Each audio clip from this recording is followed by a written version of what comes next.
Fala galera, tudo certo? Meu nome é Marcos. No vídeo de hoje eu vou falar pra vocês um dos assuntos que mais me pedem sobre vídeo no canal, que é como que foi a minha rotina no ano de 2020 para evoluir mais de 100 pontos de média do Enem 2019 pro Enem 2020 e conseguir, consequentemente, a aprovação em medicina numa faculdade federal direto do terceiro ano do ensino médio. Então eu vou falar aqui pra vocês como que era a minha rotina, meus horários. Então 2020 foi o ano da pandemia, então tem duas divisões: o momento antes da pandemia, que eu tive 2 semanas de aula presencial no colégio, e o momento depois da pandemia, que foi onde ocorreu realmente a minha evolução e onde eu apliquei as minhas técnicas de tudo mais.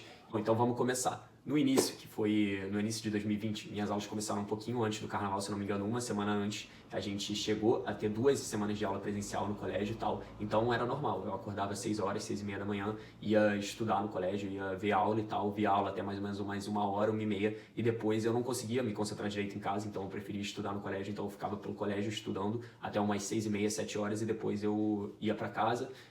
E era mais ou menos essa minha rotina nessas 2 semanas que tiveram de aula presencial. Eu focava muito em teoria, em entender os assuntos, fazer resumo e tal, e aí começou a pandemia, né? Falaram que ia ser 2 semanas para as aulas e tudo mais, mas foi o ano todo. E aí, o que aconteceu? Eu tive que me readaptar à minha rotina. No início, eu fiz assim: eu peguei, acordava por volta de mais ou menos 6h30, 7 horas, que como eu não tinha o deslocamento, eu podia acordar mais cedo, antes eu acordava umas 6 e tal. E aí eu pegava, via aulas que eu ia ver daquele respectivo assunto e tal, que eu ia estudar naquela semana. Ou seja, se eu fosse estudar biologia numa segunda-feira, 8 da manhã, eu pegava e estudava o assunto de biologia que eu ia estudar no colégio normalmente e tal. Só que com a pandemia eu comecei a procurar mais sobre pessoas que conseguiram passar estudando em casa e tudo mais. Eu vi que realmente não ia ser só 2 semanas, não ia ser só um mês. Eu vi que provavelmente aquilo ia durar até o final do ano, e eu comecei a procurar no YouTube pessoas que já conseguiram passar e me inspirar nos relatos delas e tudo mais. Então, Suzana Ribeiro, Sarah Schomer, várias pessoas assim que conseguiram a aprovação em medicina, eu comecei a me inspirar no que elas faziam e tal. E eu vi que elas focavam muito em questões, em otimizar o tempo que você tinha para que você realmente possa ser produtivo e tal em casa. Então, vendo esses vídeos, eu comecei a adotar algumas estratégias dessas pessoas e criar as minhas também. Então, minha rotina modificou um pouco por causa disso. E como é que foi que ficou a minha rotina afinal? Eu passei a acordar por volta de 7h30, de segunda a sábado, e começava a estudar por volta de 8h30. Então eu acordava 7h30, tomava um banho, comia alguma coisa, tomava um café, e 8h30 eu começava a estudar. E aí eu estudava, geralmente fazia todo domingo um planejamento sobre o que eu ia estudar cada dia da semana. Isso foi essencial, de verdade. É muito bom você fazer esse planejamento semanal, para que você saiba realmente o que você tem que fazer cada dia e tal. Então no domingo eu sentava, pegava o bloco de notas do meu celular e escrevia segunda-feira, terça-feira, quarta-feira, quinta-feira, sexta-feira, sábado e domingo. E aí colocava tudo que eu queria estudar naqueles dias. Então, por exemplo, segunda eu quero estudar biologia 1, quero estudar física, quero estudar história, e aí na terça eu quero fazer uma prova antiga do Enem. E aí fazer esse planejamento foi essencial. Mas voltando à rotina, eu acordava 7h30, ia estudar 8h30, e aí eu ia estudando até mais ou menos 1h30, 2h30. Lógico, dava algumas pausas às vezes e tal, porque às vezes a gente desconcentra. E eu ia estudando até 1h30, 2h30. Aí quando dava esse horário, mais ou menos, eu ia almoçar e tal, preparar comida, almoçar. E aí eu voltava a estudar por volta ali de 3 horas, 3h30. Aí beleza, voltava a estudar e ia até umas 6, 7h30 e tal. E aí nesse horário eu geralmente ia lanchar, comer alguma coisa, ficava meia horinha ali e tal, descansando. E aí depois eu voltava a estudar e ia até 9, 10, às vezes até mais tarde, mas geralmente eu ia até esses horários mesmo. Eu não gostava muito de ficar até de madrugada, porque eu sentia que eu perdi o rendimento no dia seguinte, se eu ficasse sem dormir muito e tal. Então isso é muito importante também. Eu tinha o meu sono bem regrado, então eu dormia umas 7 horas, 8 horas por dia, às vezes um pouco menos, mas no geral foi mais ou menos essa média. Então eu acho que quando você deixa de dormir mais do que isso, menos de 7 horas, dormir 6 horas, 5 horas, você acaba perdendo muito do seu rendimento, sabe? Você fica cansado no dia seguinte e tal. Pelo menos é isso que acontecia comigo. Mas tem gente também que consegue ficar numa boa e tal, dormindo 6, 5 horas, varia de pessoa para pessoa. E se essa pessoa fica bem, consegue estudar numa boa, eu acho que com certeza é uma vantagem para ela, que ela consegue estudar bem mais e de uma forma bem melhor. Mas não é todo mundo que consegue isso, então é bom você entender como é que seu corpo reage e tal quando você fica sem dormir muito tempo. E pelo que pesquisas indicam, quando você dorme melhor, você realmente consegue absorver melhor os conteúdos. Então não negligencie o descanso, não negligencie o seu sono, que ele é muito importante para o seu rendimento nos estudos. Mais ou menos em julho as academias reabriram e eu ia na academia aqui perto de casa de 9 às 10 horas, sempre nesse horário que eu preferia treinar à noite. E eu ia umas 2, 3 vezes por semana e tal. E, cara, eu acho que é importante você fazer um exercício físico se você acha que te alivia e tal. No meu caso, eu acho que era bom, não era algo essencial, mas era bom, me ajudava a dar meio que uma desligada, a poder fazer um bagulho que eu gosto e tal, manter o físico. Eu acho que realmente pode ser bom para você fazer uma atividade física. E também tem pesquisas nessa área que falam que fazer atividade física acaba ajudando na sua curva de aprendizado e tal, mas eu acho que depende muito de pessoa para pessoa, sabe?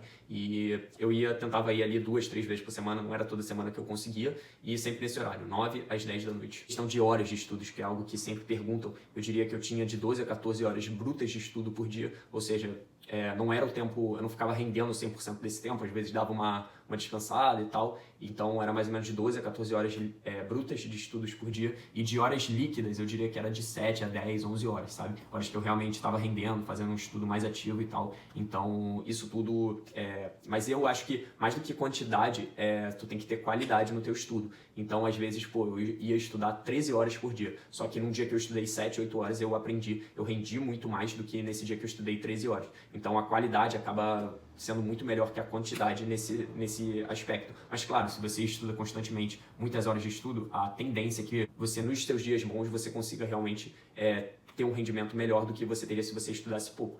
Então é mais sobre você se conhecer, sabe? Você saber qual que é o seu limite, você tentar se esforçar ao máximo, não se perder nas distrações, que isso acaba tirando muito das suas horas líquidas de estudo. Então às vezes você vai olhar algum negócio no YouTube, vai ver alguma rede social, vai ver o Instagram, e aí acaba perdendo o tempo de estudo, perdendo seu foco. Então é muito importante que você foque mais na qualidade do que na quantidade das suas horas estudadas. Esteja 100% ali quando você estiver estudando, que aí você não vai precisar ficar estudando 13, 14 horas por dia, sabe? Porque muita gente estuda 13 horas por dia, mas está direto ali olhando o celular, vendo outras coisas sem relação com o estudo e acaba se perdendo nessa, sabe?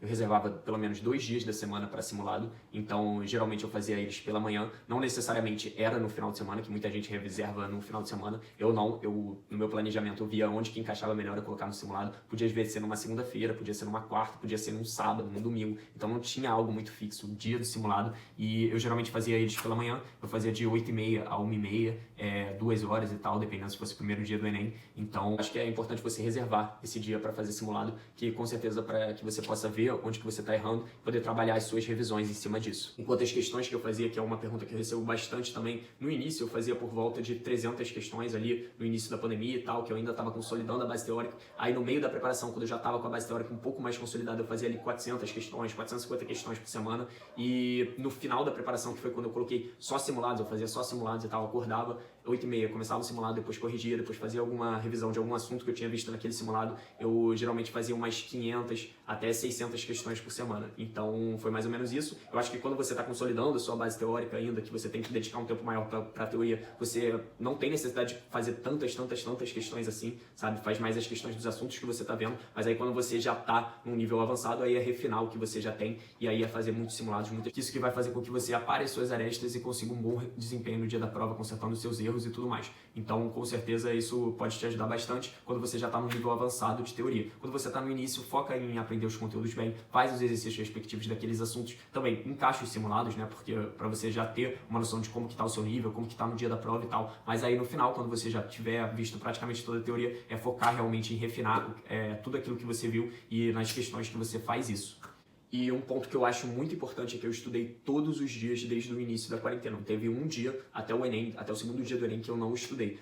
Lógico, teve dias que eu estudei pouco, estudei 3 horas só, 4 horas só, mas todos os dias eu estudei, sabe? Então, geralmente tinha um dia no final de semana que eu não estudava tanto, eu estudava umas 6 horas, 7 horas, sabe? Mas essa constância com certeza me trouxe grandes resultados. Ah, mas aí tem que ter um dia para você descansar. Cara, eu não acho que seja bem assim. Eu acho que se você tá numa boa e tal, consegue fazer isso numa boa, e estudar todos os dias acaba sendo uma constância muito boa para você e tá vendo aqueles conteúdos direto e tal, vai fazer com que aquilo realmente entre na sua cabeça e eu acho que foi muito importante para mim eu estudar todos os dias, não ter essa desculpa, tem um dia da semana que eu vou descansar, que eu não vou estudar nada. Então vai de pessoa para pessoa, mas no meu caso funcionou bem, sabe? Então essa foi mais ou menos a minha rotina para que eu conseguisse evoluir mais de 100 pontos de média, conseguisse a aprovação em medicina numa faculdade federal, direto do 3º ano. Quanto ao colégio, que muita gente pergunta, cara, como tava EAD?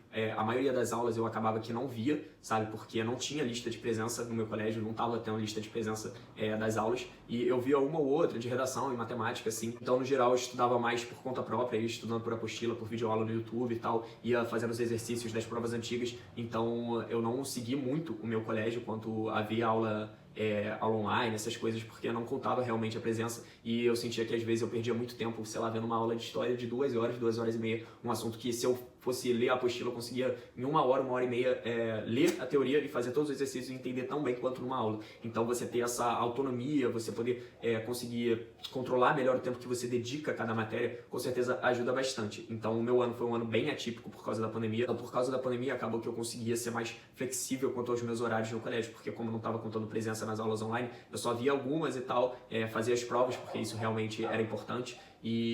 Mas como eu estava num ritmo de estudo bem intenso, eu consegui ir bem nas provas mesmo não vendo as aulas dos professores e tal, e aí acabou que eu desenvolvi um estudo mais autônomo e que com certeza me ajudou bastante a ter essa evolução que eu tive, sabe? Então tenta sempre flexibilizar seu horário o máximo que você puder, porque o estudo para o vestibular exige uma maximização do tempo maior, você buscar realmente algo efetivo, a produtividade. Então às vezes ver uma aula de 2 horas de história não era tão interessante para mim. Mas claro, depende de pessoa para pessoa. Tem gente que só lendo o livro de física, uma apostila de física, consegue entender bem, o que não era meu caso, que realmente eu tinha que ver aulas de física para entender o conteúdo. Então, você jogar a favor das suas facilidades e focando nas suas dificuldades, porque para mim não vejo sentido você dedicar o mesmo tempo de estudo numa matéria que você tem facilidade para uma matéria que você tem dificuldade. Então, reduzir o tempo nas que você tem facilidade e aumentar o tempo nas que você tem dificuldade, para que você realmente consiga superar essa dificuldade, como aconteceu comigo em natureza, que eu tinha muita dificuldade no início, e do tempo que eu acabei, um volume de tempo maior que eu dediquei a essa matéria, que eu deixei de dedicar às vezes a humanas e linguagem, que eram matérias que eu tinha um pouquinho mais de facilidade,